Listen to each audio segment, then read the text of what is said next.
We're grateful for your time once again this morning. And let's start with the Daily Graphic. Big narcotics haul, photograph, quite not too good photograph to see in the morning. NACOP were told to intercept 5,851 weed slabs. 2 clearing agents were told have been arrested.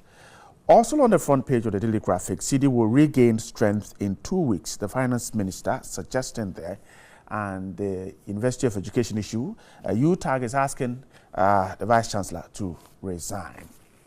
The Times says, let's have multi-stakeholder dialogue, civil society organizations talking about fighting vigilantism, and the University of Education story also gets some ink on the Ghanaian Times. And teacher unions says they will hit the streets over Ghana Partnership Schools. That's on the Ghanaian Times. Daily Guide says the I Group sues Manasseh 10 million cedis over Castle militia report.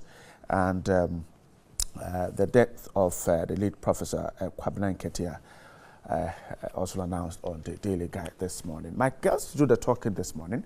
Member of Parliament for the Busa South, Honorable Dr. Clement Park is here. Good morning. Solina Loma. Solina. Kubasa. You respond Kubasa. Kubasa. Very well. I hope you're doing good. Good to see you, Bright. I could be doing better, okay, you know, good but by the grace of God, we are well. Good to see you. And we continue to do our best for our people. Great. Even if it is not enough, we hope to build on. We are grateful for your time. A member of the NPP's team, Richard Ahiagba, is also here. Good morning. Good morning, hope Bright. Doing good too. Very well. Thanks for joining us. Let's start with the city this morning. A lot of news about the city because the finance minister was in Parliament yesterday and the issue was on the floor. The Daily Graphic has a story on page 39. Says that the Minister of Finance, Mr. Ken Foriata, has given an assurance that the city will begin to appreciate against the major currencies within the next 2 weeks. The reversal will occur and it is going to be pretty stable. That's the words of Mr. Foriata. He said a total of $4.6 billion would be injected into the system before the second quarter of the year. Mr. Foriata told journalists in Accra yesterday that the government was expecting about $900 million funding for the cocoa board and an additional $750 million to finance government intended short-term expenses. He said today as we speak, we launched our Eurobond, which would officially be close to $3 billion for Mr. Foriata announced. He disagreed with claims by some international news portals that the cedi was the cheapest currency on the continent. Mr. Foriata said the economy was doing well despite the recent depreciation of the cedi. For instance, he said inflation was currently in a single digit while growth stood at 6%. He's advising Ghanaians not to buy the idea that the cedi was the cheapest on the continent. Now, if you go to page 12 of the same Daily Graphic, there's a story here that I quickly want to draw your attention to. Now, an economist is suggesting that the cedi is suffering because of heightened repatriation of proceeds from government bonds as foreign investors jitter over the health of the economy after the exit of the International Monetary Fund. So that's the worry of Dr. Said Boachi. He explains that although the government was emphatic that the IMF would exit in April after the conclusion of the ECF, people are not having a clear picture about their fiscal stance. That's what he says is the reason why the cedi is tumbling. The finance minister says in just 2 weeks, we'll see a comeback. Richard, let me give you the opportunity. The cedi's issue has been on. Finding answers has been a problem. The finance minister said there is something perhaps we do not know, but he says in 2 weeks, we're likely to see some appreciation of the cedi. Good news? Well, certainly good news. Good morning to you, Bright, and to my senior brother, to your viewers. And also this morning, I want to say a special good morning to the Volta Regional Deputy Minister Designate Johnson Avulete, the Regional Minister and the leadership of the Volta region. We wish the Deputy Minister, I think he'll probably be vetted tomorrow. I wish him well. The CD issue, I think, is one of the issues that we have to come around the table and agree that we need a common effort to try to address it. In other words, depoliticize the issue around the currency, because it's one that really involves practical decisions that we have to take as a people. And this government, I must say, in all honesty, that has put some measures in place that we need consistent effort from now till very long into the future to be able to arrest the more or less the annual depreciation of our city in ways that we find it very difficult, and oftentimes use short-term measures to put back on track. And I hope that the NDC and those of us, all of us in the media space, will also do same. If anybody is politicizing the issue to do with currency, we should try to draw them back to the issue. Tell us what it is you think you can do to help us move forward. And the primary issue is demand and supply matter. We are demanding more dollars, which in practical terms means we are demanding commodities and items from other places more than we do items that we produce in our own country. That's a practical issue. And I think that if we engage that matter to say, how do we address this issue? Right now, as we speak, we have a very strong agenda by this president to say that let's try to pursue Ghana beyond aid, which means that we must now begin to rely and depend on ourselves, what we can and cannot do. And things we cannot do, we develop the capacity to do, and things we can do, we build and are able to do it competitively and cheaper, so we can exchange those with the rest of the world, so we can be in a position to balance our current currency flow, oftentimes, which is in chase for the demand. And in doing so, I think that would help create employment in this country. I think there's a publication in the papers that talks about unemployment stealing the future of the youth, which is real. So we need to come around the table. So as far as currencies are depreciating, that's not the only effect. The effect transcends just the buying and selling of things. It goes into areas of really promoting wellness in our country. So let's understand. I hear the issue also about profit repatriation and more or less people cashing their money out of our economy, which is real, and it has to do in large part with the observation that maybe post IMF people are not sure of where the economy will be. But talking as a Ghanaian, I have seen all the right indications by this government. One, on the front of making sure that government becomes responsible in terms of spending, which would not launch us into economic turmoil.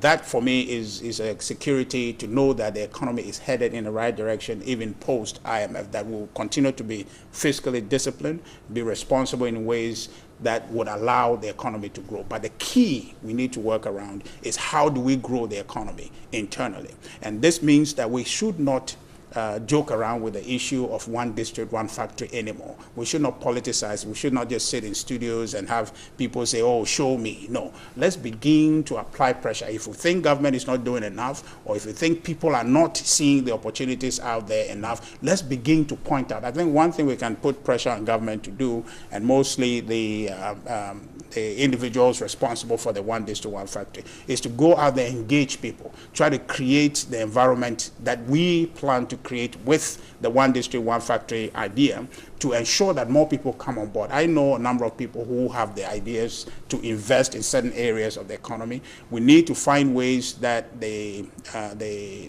secretariat or the one district, one factory secretariat become more proactive, identifying people, helping them find access to funds and things of that nature, to be able to go and engage in the productive sector to ensure that we are producing. That is the magic word, that we are producing and meeting the demands that we have at home. And the last thing I would say, and I think my brother would agree, is for us to quickly try to make a reality the private members' bill in Parliament, or the potential for parliamentarians to be able to sponsor their own bills, or get to that point where even civil society can do so that we can target problems in our communities or in our country and use legislation to address them. I'm talking now about importation, for example. There are things to do with even catapult. People import them into this country. That is dissipating hard currency on things that we really, if you like, don't need or we can produce. Who allows the imports? Well, because it's a free market system, okay, there is no regulation. And I understand because of our membership in some trade organization and all that, we cannot, by fiat, just regulate certain things or, classify certain importations of certain items. But we can do so constructively and within spaces to say that things that we have the propensity or more or less the advantage, the comparative advantage to produce, we focus on those and develop those. So we can list, and that's where, if you're a parliamentarian, in your district or your constituency, you have the comparative advantage to produce certain things, and you are seeing those things imported into this country. You can, lobby with a number of your friends to say, look, why don't we put this out there as a legislation to try to ban the importation of this because it's killing our domestic industry. That would save us some foreign currency. So it's a practical steps that we have to take. And I bet to tell you, Bright, that this government has the policy ideas to get us there. What is necessary now is the collective push for that. The understanding that this is not politics. This is the one thing that we must do for ourselves. All other countries that have developed, this is what they have done. They have come around ideas and worked at it. And a generation that took the step, they sacrificed. They were ready to do all it takes. And this government is one that can give us that environment. So it's now left with us to be able to support it and push in that direction. This government spoke a lot about going into production and said that the previous government was using taxation to raise revenue. This government says, my focus is to go into production, and by that, we'll raise revenue and they will be able to cut down on the imports. Are we really on course with this production focus? Yeah, right, yes. That's what I said. We have a full secretariat that is determined to ensure that there is domestic production capacity being developed, be it one district, one factory. It's not going to be overnight. It has to be a consistent application of effort and policy weight to that particular idea. The idea is sound, and that is the idea we need going forward. But we just need to be consistent. And that's one thing I'll say also, that we in the media must continue to put pressure where we really need pressure to be. And that's say, what are we doing? So when it comes to discussing the currency, let's not just talk about it in terms of depreciation in my time, in your time. Let's talk about it in terms of, yes, we know it's going down, what is causing it, and how can we address that? And we're saying that right now we have the idea, the set of policy mechanisms that can help us move forward. We have that. Now, what is left for us is to bring attention to that, hold government accountable and say, this is what you want to do. We agree it will get us there. How are you doing it? We are interested, and focus on a reportage of that. And I think that will move us in that direction. If we can do that, right, honestly, this country, we can transform it. We can make sure that we get to a point where we are employing our people, and the employment in which they are engaged in is producing commodities that we are using internally. I think your co-host, Johnny, was talking about, the promotion of where made in Ghana prints and things of that nature. But the balance of, the prints we're wearing are not produced here in Ghana. So though the idea is correct, we need to also identify that the more Ghanaians wear African prints, they are wearing those that are made here in Ghana. So we need collective action. These are issues. Is it not a government decision to stop the importation of these prints and get them done here? Yes. You see, it's not entirely. You see, the thing about it is that we live in a global environment now. So I'm asking you because I heard the Kenyan vice president told the whole world that, look, hey, no matter the pressure, we will not import uniforms for our police officers. You saw that video. Oh, I saw it. He said all the businessmen can put in the pressure. They will not. Yes. They will make sure that the local textile factories are doing well and can produce the uniforms. Yes. Is it not government decision? Yes, it is government decision in part, but the balance of it is that you live in an environment where you cannot Okay, the global order. You cannot just begin to say, "Oh, we don't want this, we want this, we want that." That is not the era we're in. We're in the era because we are seeking to export ours. If you don't want to import somebody's, why are you expecting the other person to import? So the market space is free choice. Now, what we have to do is conscientize our people, get an agenda that our people buy into. That what we are trying to do is to promote ourselves, and to promote ourselves means to rely on ourselves, so that you can have in the market space the choice between a Ghanaian print and a print from somewhere else. But as a Ghanaian who is aware what we are doing as a people, I'll choose what is made in Ghana, even if the quality is not just the same as what is brought from outside, so that this country can grow. Because if this country advances, it's over time that will become better, become perfect at doing what it is that we're doing. We, all these TICO, we had them before. People experimented. Now they can do much better ones. So we need to be our own funds to be able to get ourselves to where we've seen other people have been. So it is about us. It is about us making that conscious choice. And I said, Bright, it is a question of sacrifice that we in this generation must say that we'll do this for posterity. And we have the government that is committed to doing that. What is left is for all of us to push and support the government to move on with that agenda. I'm grateful. Richard, Dr. Pak, so is it a question of deciding to choose what is Ghana? As simple as that? Well, Brad, I think it is important that we put things into perspective. Ideally, I should not be disagreeing with my co-panelists when he says that when it comes to certain matters and certain issues and challenges confronting us as a nation, we should not politicize those matters, and that we should look at them, find the root causes, and perhaps put our heads together and find solutions that would be able to stand the test of time. But you see, the problem I have is when you have a party in power today which came into office riding on some of these same issues, pontificating about having ready solutions to these challenges, and yet they come into power 2 years down the line, and the same issues that they use as a bait, as I would like to say, to hoodwink Ghanaians to give them the mandate, are festering and even magnifying. Then it becomes very difficult to overlook the political aspects of the challenges that we face as a nation. I mean, you clearly remember, I think many Ghanaians are fully aware of the now Vice President and the many lectures that he delivered. He's even, what I should say, famous or infamous quote that is attributed to him, where he talks about if you do all the propaganda with the economy, the Forex, I believe the Forex Bureau also would expose you. And that's clearly what we are seeing. Right, the truth is this. We continue to be an import-dependent nation. And once you rely on goods from an external source, it presupposes that you would have to get the needed currency to be able to procure those goods for domestic consumption. And that means that you would have to convert your currency into the dollar or any of the other currencies that are acceptable within the global market system. And so we continue to import. I agree, we import almost everything. But this is why at our time... We cannot stop it. Well, we can.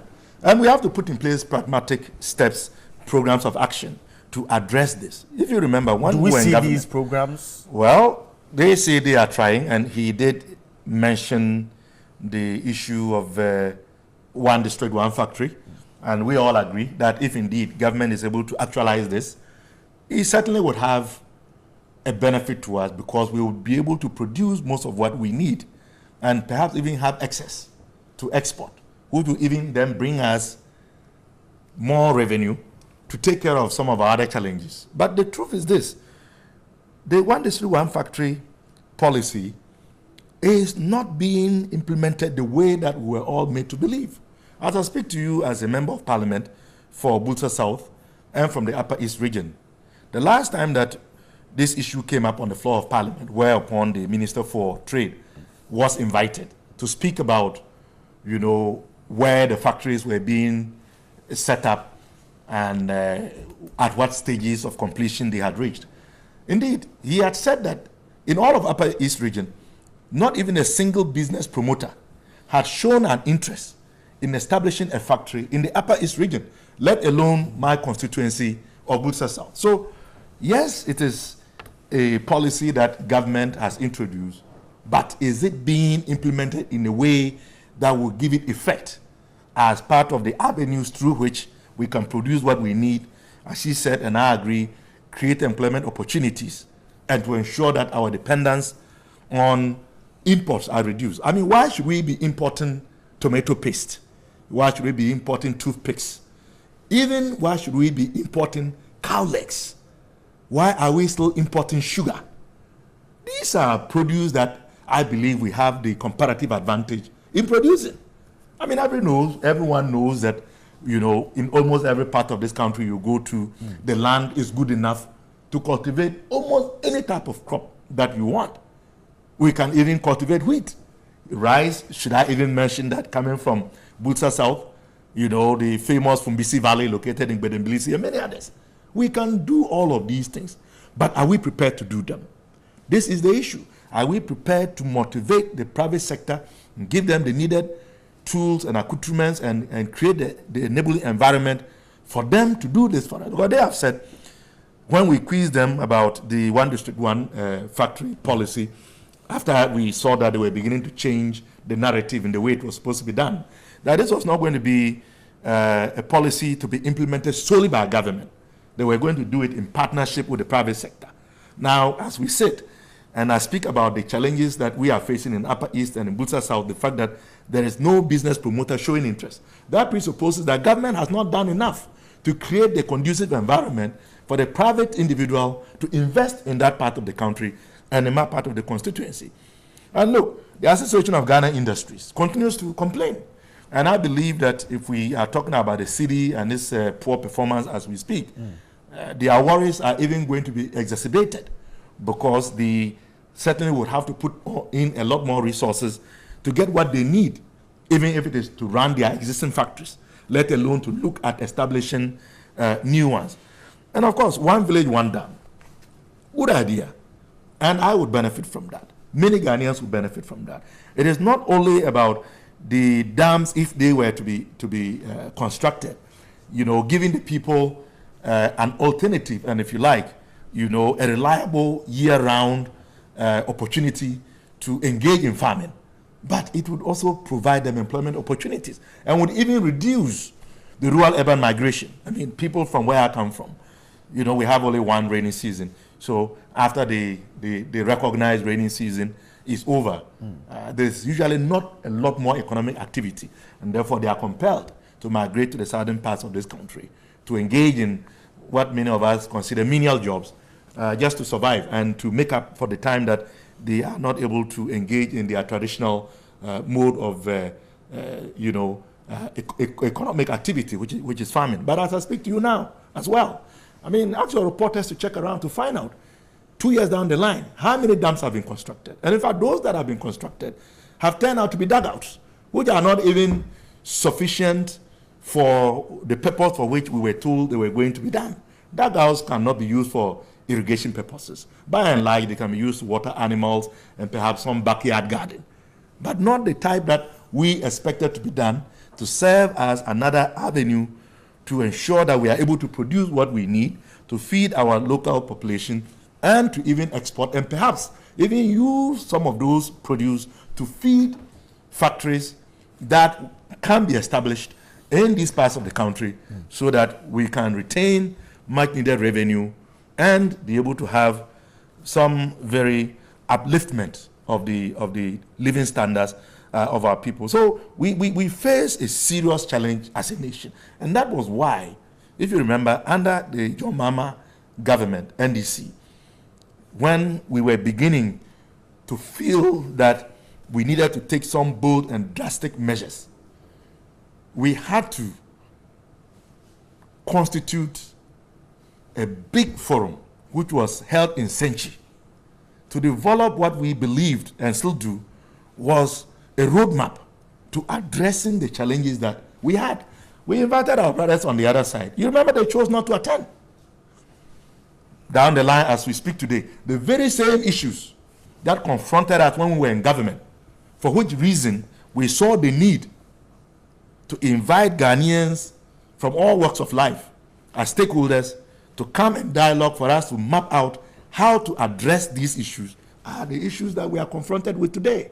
Talking about capital flight, talking about, the lack of investor confidence, and as the minister himself alluded to, and I believe that an economist has also confirmed, we are looking at, people not reinvesting in terms of the yields that they make from domestic bonds that they have bought, because they are seeing that other parts of the world, the interest rates are more lucrative. Yeah. So how do you address all of these things? And that is why we had that vision. We called them to the table. They chose to ignore. They ridiculed us. They called us all kinds of names. Today, we are back to square one. So on that score, I agree that we should desist from politicizing these matters. Because whether we like it or not, we are settled in this nation state and the geographic space called Ghana. If the city is doing well, we are all benefiting. If the city is not doing well, we are all benefiting. As I speak to you, even staples, basic staples like bread. I heard a news story and I read a news story about the Ghana Bakers Association complaining about the cost of flour, the cost of sugar, and therefore they are going to increase, if not already, the price of bread. Just yesterday, I heard that now a ball of kenke in some places goes for 3 Ghana cedis. Where are we going? So the challenge is real, and we must look at pragmatic ways of addressing it. But to say that we should not invite politics into this would have to come from them, because they politicize this same issue, and then it becomes very difficult for others to see them as being sincere when now the shoe is on the other foot, and they then say that their political opponents should not try to politicize what they initially politicized. But I hope that the Minister for Foreign Affairs indeed is going to do the magic, and that in 2 weeks the city would stabilize. Is it really doable? And I don't want to pass judgment. This issue. I don't want to pass judgment. Let's give them the benefit of the doubt. Okay. Let's see what happens. Okay. I don't want to be like the vice president then in opposition, who passed judgment, and today we are seeing that the reality has exposed him. So I don't want to judge what he has said. Let's see what happens. If you listen to the finance minister, he says that the city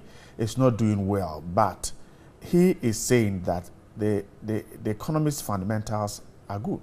Well, but you see, that is also where you see a contradiction between the mantra now that is attributable to the vice president and what he is saying. Because if we are to go by the vice president's logic, the performance of the city is the strongest indicator of the health of the economy. So obviously, I don't know, maybe they are coming from different perspectives. Okay. Because if the city, as the vice president claimed then, is the most important indicator of the strength of the economy, that means that whether inflation is single digits and growth rate is even 10%, that certainly wouldn't count. And I believe that the issue is as it is. It is not about what we say with regards to the fundamentals. It is the way the people feel, their ability to be able to survive, given the context within which they live and the revenue that they are able to accrue. Can they take care of their families? Are they able to feed themselves 3 times a day? Are they able to perform their social and other economic responsibilities? Is weak. The reason that will expose you is that, one, you're looking at the economic fundamentals not being solid or sound, which means that you are never going to get to a point where you can arrest it. It means you'll continue in a slide. But if your policy direction is leaning in a way that if you put some stopgap measure or short-term measures, it would help you within that short term to be able to stabilize the economy, then you cannot say that the currency is exposing you, because you can expect your currency to depreciate. Elsewhere, people intentionally depreciate their currencies for reasons of export advantage. So what we have now is to have our currency be weak. If we were producing, okay, if we're producing in Ghana as opposed to consuming more, if we're exporting more, we would have the benefit of higher returns because you produce and export at a cheaper rate and you get higher currency for it. So the environment we're in now, okay, it is the policy direction that advises you to say if the vice president was right or wrong. But the environment we're in, what the vice president said is exactly right because we are leaning a policy direction that allows us to be able to produce domestically. If we advance the vision of this government in a way that gives us truly the capacity to be able to produce in domestic quantities that will allow us to depend on ourselves and not to import more. So what I'm trying to say is this. What the vice president said is true. The currency will expose you if your economic policy and fundamentals are not sound. But here, the same is not true. The economic basis of this economy is sound. And the policy direction... I'm coming. And the economic policy direction of the country is also sound. Because of what? So it's just a matter of time. I want us to deal with the practicality. Yes, I will. I mean, these are the economic policy because of what? Because for instance, one district, one factory isn't working. Yeah. It's not working. No, please. So how do you say the policy is sound? Wait. It's not working. It's a policy. The implementation isn't being done well. Let's put it that way. No, that's what you're saying. But I wouldn't say it's not working. What I'm telling you is the economic fundamentals, we know what they are, augmented by the policy direction that you're pursuing. The difference between us and them is this, that you have hope that what you are doing will yield result. What is the hope? Wait. The hope is the policy. What is the hope that the city won't tumble again after 2 weeks? Yes, there is a clear possibility, although I don't want to pass judgment. That the city won't tumble again after 2 weeks. There is no certainty that in planning, you allow. In planning, we have short-term, medium-term, and long-term planning. Now, you are called upon in the short term to address certain issues with short-term arrangements. Now, we're looking in the long haul to say that we've had this problem of currency depreciation over time. Now, how do we as a people address it? And the government shows up to say that we want to engage in production, which is the problem we know, that our consumption is disproportional to importation. So we get to a point where we want to take ourselves off a reliance on importation so we can produce and meet our demands, the balance of it domestically. So the policy direction of that government is in the long haul going to help you address this issue.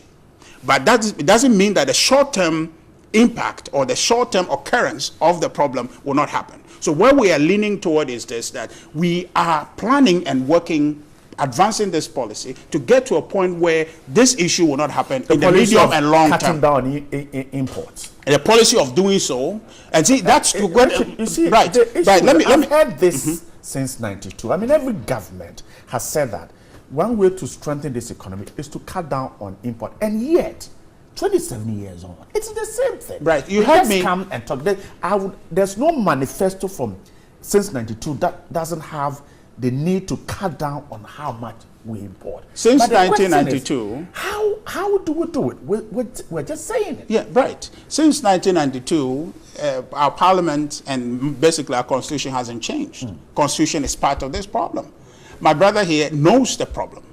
Okay, if in Bulsa South, okay, we are able to produce rice, and him as a member of parliament, and sees that, okay, that is an industry my people can engage in the Volta region, you have the Aveima rice, okay, we know we can produce. Right. So we as parliamentarians from the Volta, from other parts of the region, of the country, come to say, look, these are industries in our constituencies and districts and regions. So let's go ahead, sponsor a bill, okay, to find ways to limit or to try to describe or define the importation of rice in terms that allows for comparative advantage for domestic producers. But you don't have that benefit, that luxury now for parliamentarians to be able to activate and help government in that direction. Let me ask you a question on this. Government controls all the basic schools in Ghana. Government controls all the basic schools, public basic schools. Under the school feeding program, the key thing was to use local ingredients in preparation of the food. I can tell you today that school feeding program schools are eating foreign rice. Over 800 senior high schools government buys foreign rice and give it to them. Is government not stabbing itself in the back as far as importation of rice is concerned? Right. You see, that's a very good question, but we are stabbing ourselves in the back. You are involved, I am involved. If you have noticed, you have noticed. And then a headmaster says, I am sitting here. I just returned from Bodi in Western North. The DCE says, I'm sitting here. My school, someone comes from Accra, Bufferstock, and says, I'm supposed to supply rice to you, 100 baht, foreign rice. Bodi district has rice sitting in their warehouses. They are not being bought.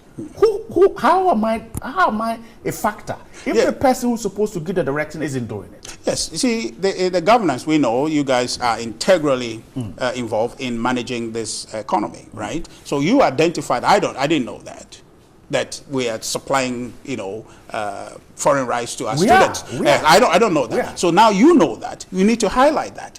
You see, the president sitting in the Jubilee House have no idea necessarily who is supplying and what they are supplying at the end. You understand? So this is something you bring, and the president hears about it, and the leadership hears about it, and say, why are we doing that? And we have this problem. So go ahead and fix that. So it is a collective responsibility action. That's what I'm saying, that you, the media, have, your responsibility in advancing the agenda of this country is so enormous. You have not come to appreciate that. You understand? On this very issue, I think that if you bring positive pressure to bear and say, government, let's do this, this is what we have uncovered, and we push the buttons, government will respond. And in fact, we're lucky today because we have a government that is open and ready to do all it takes to ensure that we move the agenda of Ghana Beyond Aid and to take us to a point where we are depending on our own productive strength as opposed to being import reliant. Okay. Dr. Park, wrap up. Is there hope? Is there hope? Well, every living human being necessarily must always have hope. As I've always said, that is the one thing that keeps most of us going. We must always hope that tomorrow would be a better day. But let's see. Look, you must hope against the backdrop that you are doing the right thing. Let's see. Which your government wasn't doing. He says we shouldn't politicize it. I'm just stating a fact. But in any case, let's see what happens. But to say the least, it is a worrisome development. In as far as the city's performance is impacting us negatively, no one would wish that it would continue. So let's see what happens in the next 2 weeks. And I believe we would be here to analyze and see if the prediction given by the Minister for Finance is going to pan out or not. But the issue of moving from production to taxation to production, again, is a challenge that this government has, because not only are we not producing, but even taxes have also gone up, and that is why you are hearing key stakeholders in various sectors of the economy complaining about their inability to perform the way they want to because taxes are coming up. And there are other minor factors that contribute to our current predicament. If our roads were fixed and good enough, clearly, you would expect that some of the food that is produced in the hinterlands, in the areas that there is abundance, will be able to make their way into the market centers at a faster rate at a cheaper rate as well. So that again brings to question the decision by this government to purportedly audit contracts and put a lot of road projects on hold, and for 2 years. Some of them work is yet to resume. All of these things have implications for our well-being. But let's look at what happens as promised by when we come back, we'll take a look at the power outages. PDS, Gridco, NEDCO have asked the public to remain calm over power outages. They're suggesting that a few issues with technical machines, and so keep calm. According to them, we are dealing with it. Johnny, good morning once again. Good morning, yes. Can we keep calm in the heat? That's a question on my mind. Good morning, host. In fact, Ghanaian politicians, so if you're in power, then Ghanaians should come to the table and think about the CBD depreciation. But in opposition, so much lectures. In fact, Ghana is never safe in the hands of this MPP and NDC. My name is Masaudu Hamza Jr., aka Capello, Nkwanta South in the Oti region. The change we voted for. The NPP government always looking for solutions to make our lives better. This is the kind of government you need to make this country an enviable one. Second D boy, Kwamina Battels Jr. in Ashaleboche. Bright, have you ever seen our Ghana cedi depreciate and come back to its normalcy before? Our politicians will stop doing the same things, which brings us no better results. I'm disappointed in this government because they give us hope. Aram, Adenta News Site. Good morning, TV3. The NPP thinks Ghanaians will sit down for them to do whatever they want to do with our dear nation. Never. We will fight for our right. The vice president should stop, should be tickling himself and be laughing. 2020 is just around the corner. He and his incompetent boss will see the Abobole Bobo very soon, inshallah. Ismail Ahoroya Ali, Greater Accra Regional Zongo for NDC. Good morning, TV3. Please let Nana Akufo-Addo and NPP know that the Kumasi inner city roads are very bad, or in very bad condition. So for line interchange, which has been just 7% construction that's been done, is hanging. Crofrom Market, started by J. Kufuor, has been left to predator animals. Buankra Inland Port is left in the bush, and Kumasi Central Market, which Akufo-Addo promised to construct, is on constant fire. Oh, MPP, these projects will have effect on the 2020 voting turnout. Nana Kwesi Menshia Kumasi. Good morning, Senior Bright. I don't think PDS can help us. This Dumso is too much for us, and the cedi is the cheapest in Africa, no doubt about it. Well, 2020 is not far. Ima Inswedro host. In fact, I'm an MPP man, but our finance minister has to address the poor performance of the cedi. The rhetoric is too much. We should accept our failure and stop defending Suleiman Otto Sekendi Zongo. Good morning, TV3. Someone should apologize to Ghanaians or come back to do another lecture on the economy. Idrisu Mutawakilo in Tamale. We are we're sitting on money, I beg your pardon, we're sitting on money, and yet we're hungry. In 18 months of my government, Ghana will be like heaven. 2 years down the line, and we're still putting things in place for 2 solid years. Putting things in place. In fact, the deception is becoming too much, which can lead us to destruction. If you then need support, but someone, well, I think that it's long and winding. I can't see the punctuation. Tell Richard that we can't come to the same table and sit to discuss anything about our cedi and economy. They play too much politics with it. Do you remember the Senchi conference? We leave it to posterity. Aram Adenta News Side. Comrade Nyavo Naya in offense. So according to Dr. Bawumia, when the fundamentals are weak, the exchange rate will expose you. Already, exchange rate has exposed Nana Addo and Bawumia's government. Under your watch, banks are collapsing all over. Prices of goods and services have escalated. Ghanaians are suffering. Fix the economy for us and stop lamenting. Bright, this MPP government is just clueless about everything.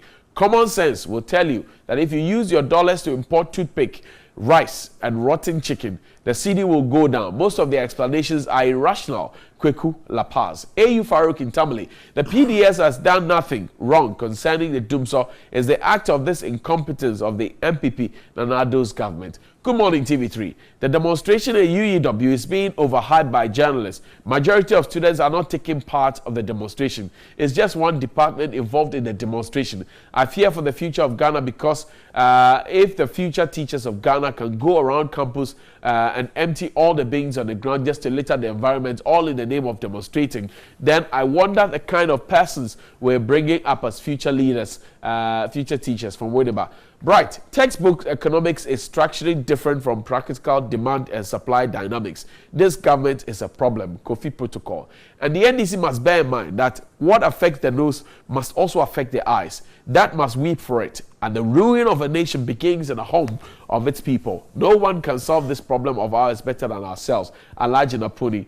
And it says, before you insult PDS, please note that it's made up of the 98% of staff of the incompetent ECG. Same shito, just a different name. We are experiencing Dumdo.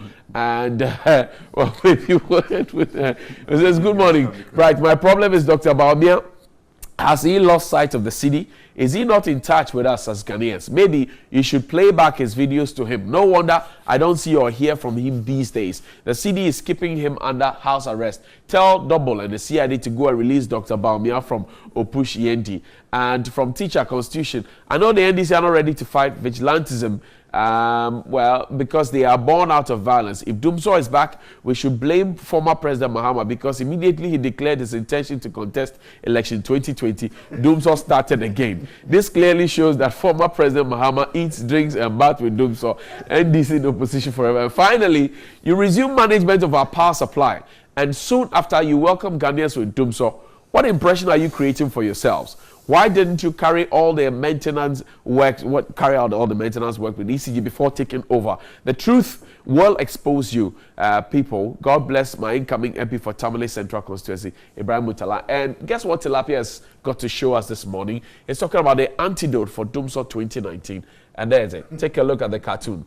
Okay, so a bit of explanation. There's a family in distress. All the doors and windows are open. It says open doors and windows. Mosquitoes are flying around.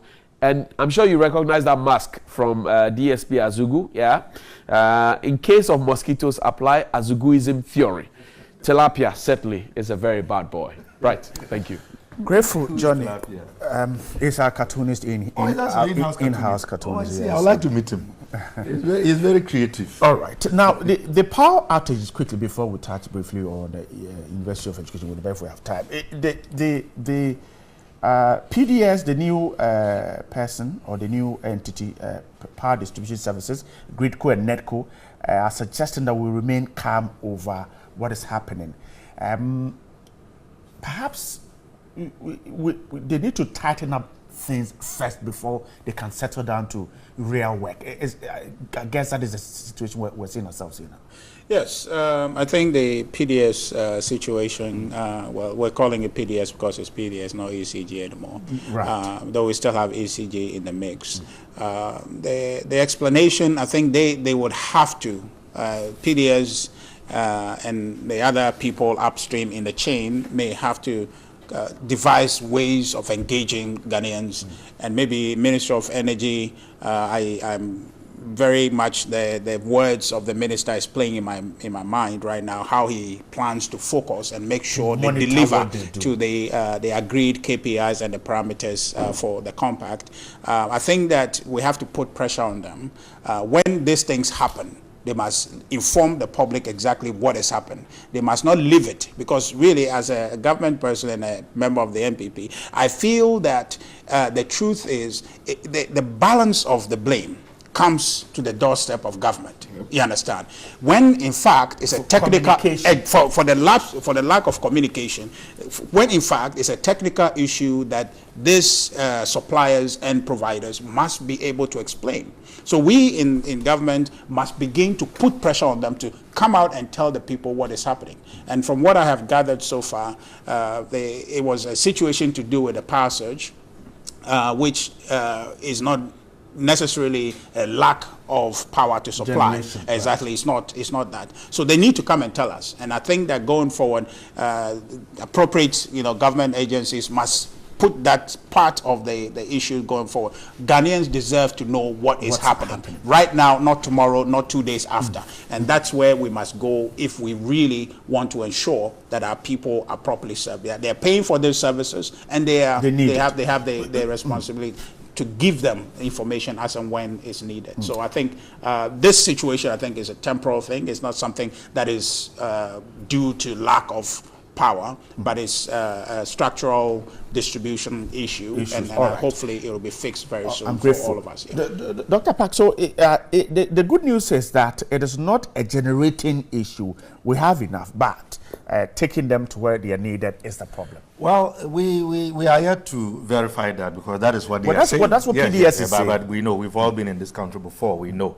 We happen to think that perhaps it is because government doesn't have sufficient funds to procure crude.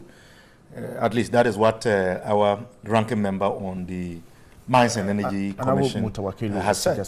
But let's all hope that this issue will be dealt with regardless of what the cause may be. But to be honest, I think that the magnitude of the occurrence is so widespread that it makes one wonder whether we are not facing a lot more than we are being told. Because information that we are getting from the Upper East, from northern region, parts of Brong Ahafo and Greater Accra, is that they have been affected more than once. On my way here, I was listening to other commentaries, and yesterday I was monitoring as well. There are apparently some parts of the national capital where they have been experiencing irregular power supply, or if you like, doom so, for close to a month. So we need to be very serious in identifying the problem and fixing it, because it has implications for, you know, not just our comfort, but also for our functionality as a people. Here we are talking about the CD-dollar ratio and the lack of productivity and the need for us to produce enough to feed ourselves. We all know the role that power plays in all of this mix. But I also think that it is not a good start for the new company. You know, when you take over anew, and the perception is that your presence is supposed to improve upon what used to be the case, and this is happening so quickly, it certainly then becomes a blemish on your record. So they need to do a lot more to prove to all of us that the changeover and the purpose for which they have now taken over is worth it. Other than that, they will suffer a lot of credibility crisis. Okay, Richard was talking about. And indeed, my wife is watching. She says she agrees with Tilapia, who adopt Azuism. So I agree to my lovely wife, Matilda. Keeping me going, you know. Okay, Matilda, we greet you this morning. Richard, let's wrap up on this. The University of Education issue, UTAG is asking the Vice Chancellor to step aside because for them, they think that he's not been able to reconcile the university as he was charged by the president at his investiture. What do you think? Yeah, right. UEW is a problem that keeps giving. But what we need to do, the best way to describe it, at this point, is to ensure that the university governing structure actually works. The governing council must move swiftly to ensure the appropriate regimes of sanity is restored in the university. This year, I don't think that the problems are beyond them to resolve. I think most of the issue, we don't have time to go into them, but we just have to understand that we are put in places in trust that we do the right thing in the best interest of everyone. And I am saddened that the individuals involved are in many ways disappointing the high confidence that was reposed in them by many people, especially the president. Exactly. We have a responsibility to ensure when an office is given to us. One thing, Bright, that is a problem for me in this country is that when people walk into offices, they become larger. They feel it's about them as opposed to being about the people that were put there to serve. I don't think the president put him in that office to serve himself. He was supposed to serve the university and the university community, and by extension, all Ghanaians. Let's focus on that.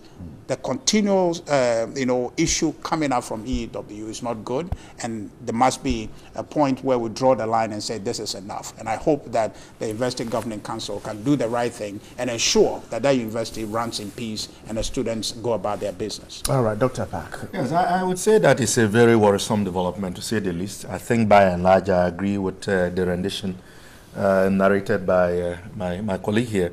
You know, I was drawn from academia myself, and I was very involved in university governance, and I know the structures. But from the information that is coming out, and as a member of UTAG at large, I happen to side with the content and complaints that UTAG has made.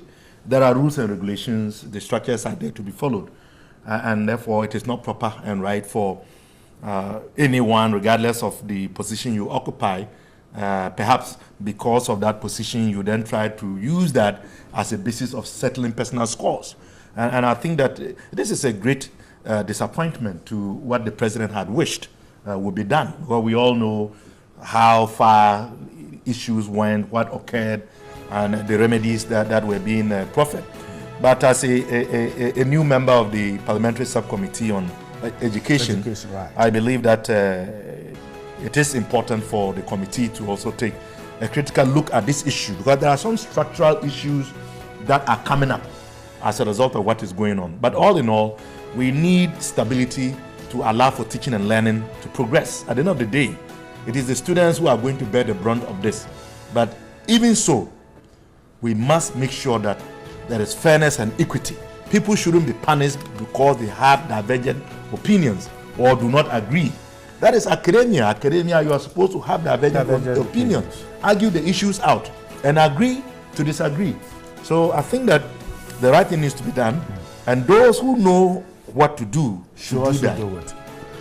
Okay, I'm grateful. If you just give me one quick second, it has something to do with this. This morning, I didn't want to talk about it because we're a bit gruesome. On the motorway coming in this morning, right after the toll booth coming into Accra from Tema, somebody knocked down by a vehicle. Subsequent vehicles walked over him, and it was right there in the middle, and fast speed lane, everybody was just passing by. I stopped to see what it was, but I had to go a bit far, and I called some stations, I don't know, but just to draw your attention. So, that on the motorway? On the motorway, okay. after the the toll, N1? yes, the motorway, actually, the Accra Tema motorway, right so after the toll booth. Yeah, the police into quickly Accra. should get there and deal with it. We're grateful. And Richard Ahiagba is a member of the NPP's team, Dr. Clement Park, MP for Your Musa brother. Thank you for coming. Thank you for coming. Thank you. Missy is waiting for you. We'll be there. Go and And thank see you for watching. See you.